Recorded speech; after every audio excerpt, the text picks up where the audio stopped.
Good afternoon, everybody. Miss Becky is here from the Merion Township Library, and I am bringing some book talks to you again this afternoon.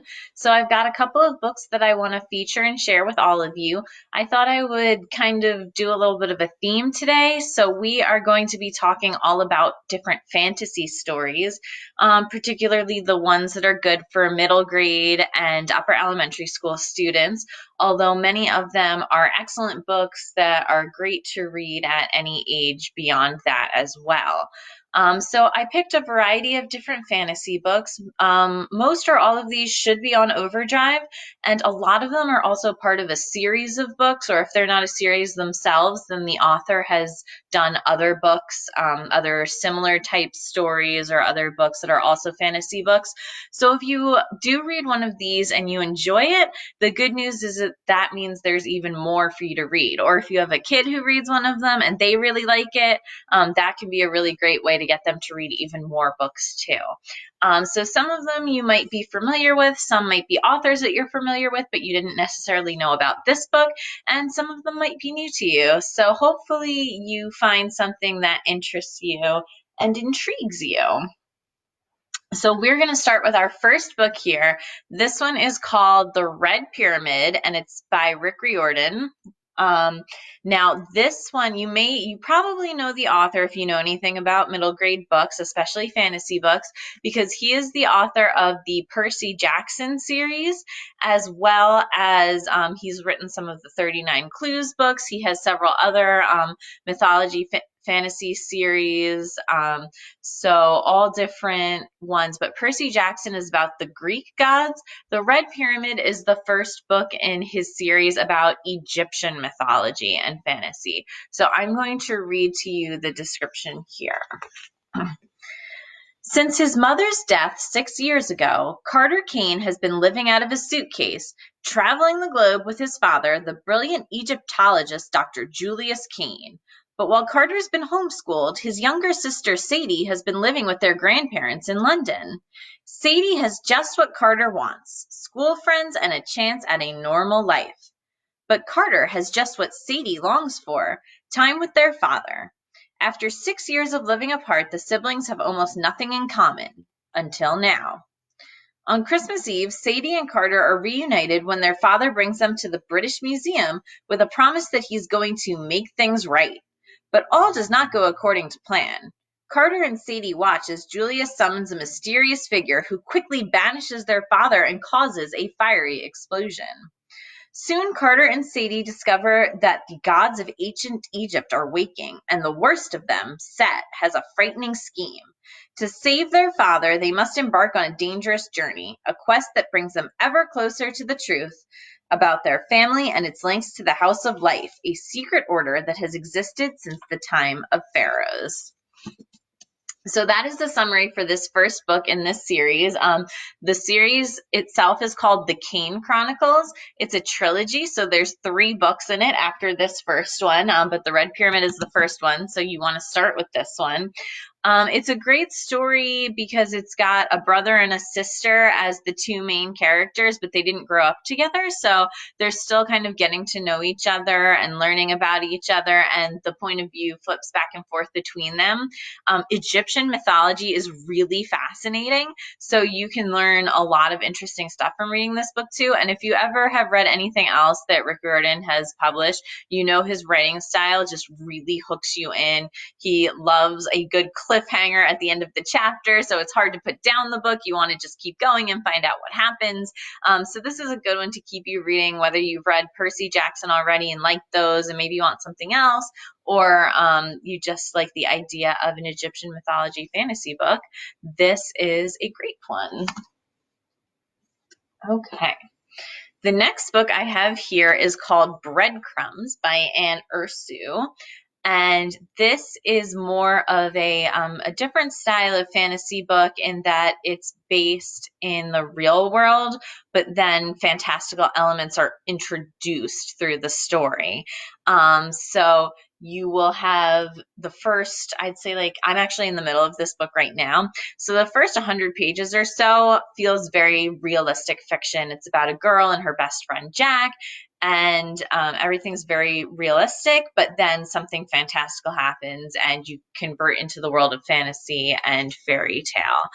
In particular, this book is loosely based on the story of the Snow Queen, so it has some roots in traditional fairy tales, which makes it interesting. I'll read you the summary just so you have a better idea. Once upon a time, Hazel and Jack were best friends. They were best friends since they were 6, spending hot Minneapolis summers and cold Minneapolis winters together, dreaming of Hogwarts and Oz, superheroes, and baseball. Now that they were 11, it was weird for a boy and a girl to be best friends. But they couldn't help it. Hazel and Jack fit in that way you only read about in books, and they didn't fit anywhere else. And then one day, Jack just stopped talking to Hazel. And while her mom tried to tell her that this sometimes happens to friends at this age, Hazel had read enough stories to know that it's never that simple. And it turns out she was right. Jack's heart had been frozen, and he was taken into the woods by a woman dressed in white to live in a palace made of ice.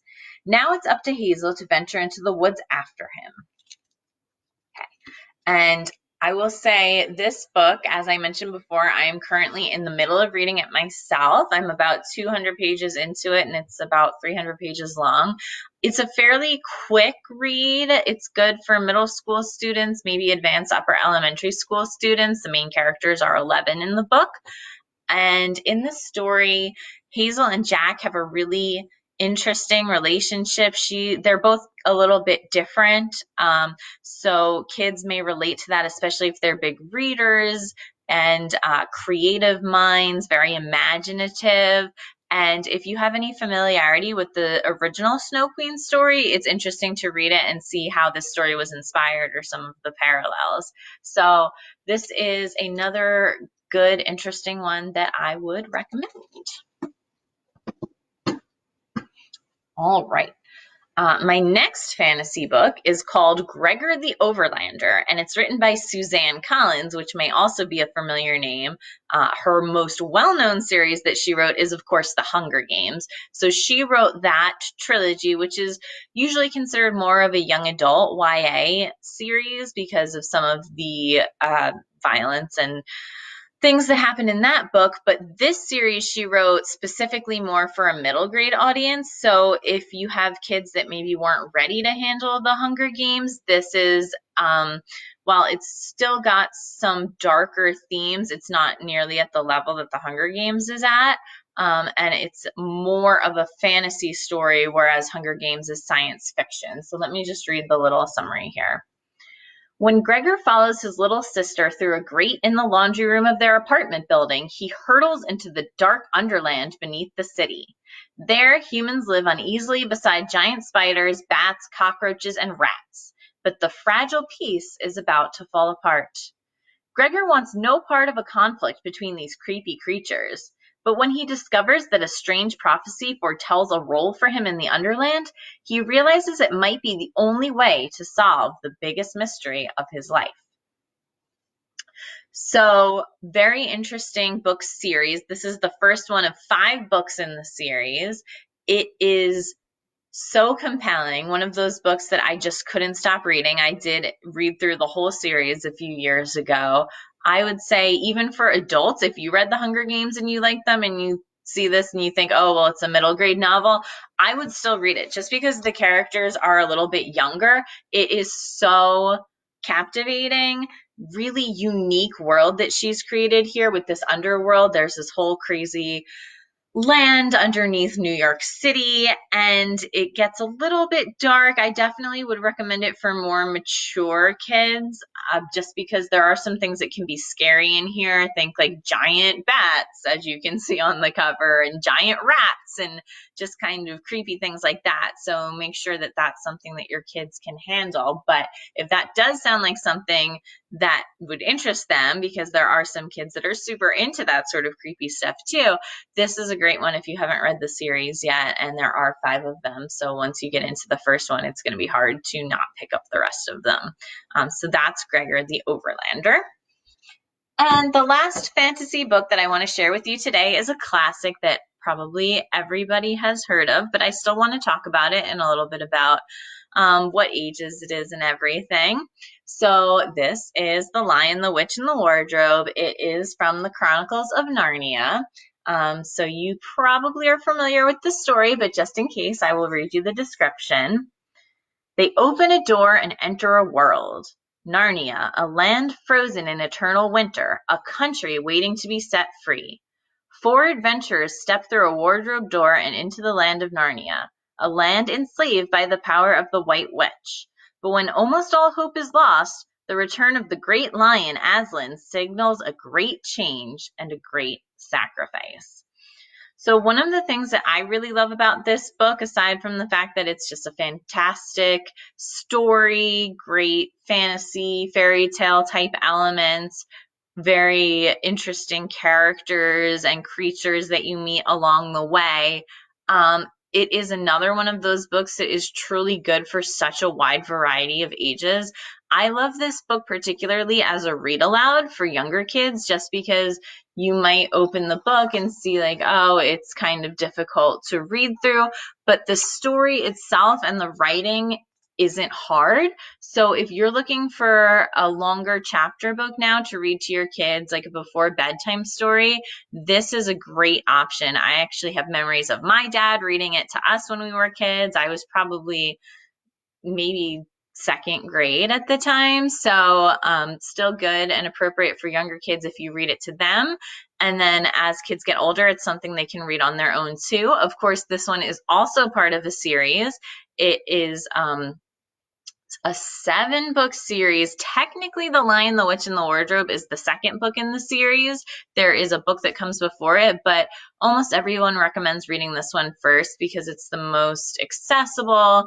It's the most interesting, I think, the best one for kids. But the first one is kind of got some prequel stuff, so you can go back and read it after you read this one, and it doesn't make a huge difference. So if your kids do get really into these, they have a whole bunch of books that they can then get into as well. And even though there's so many great new books, I think it's nice to include some classics. There are some things that are just always going to be great books, popular, and The Lion, the Witch, and the Wardrobe is definitely one of them.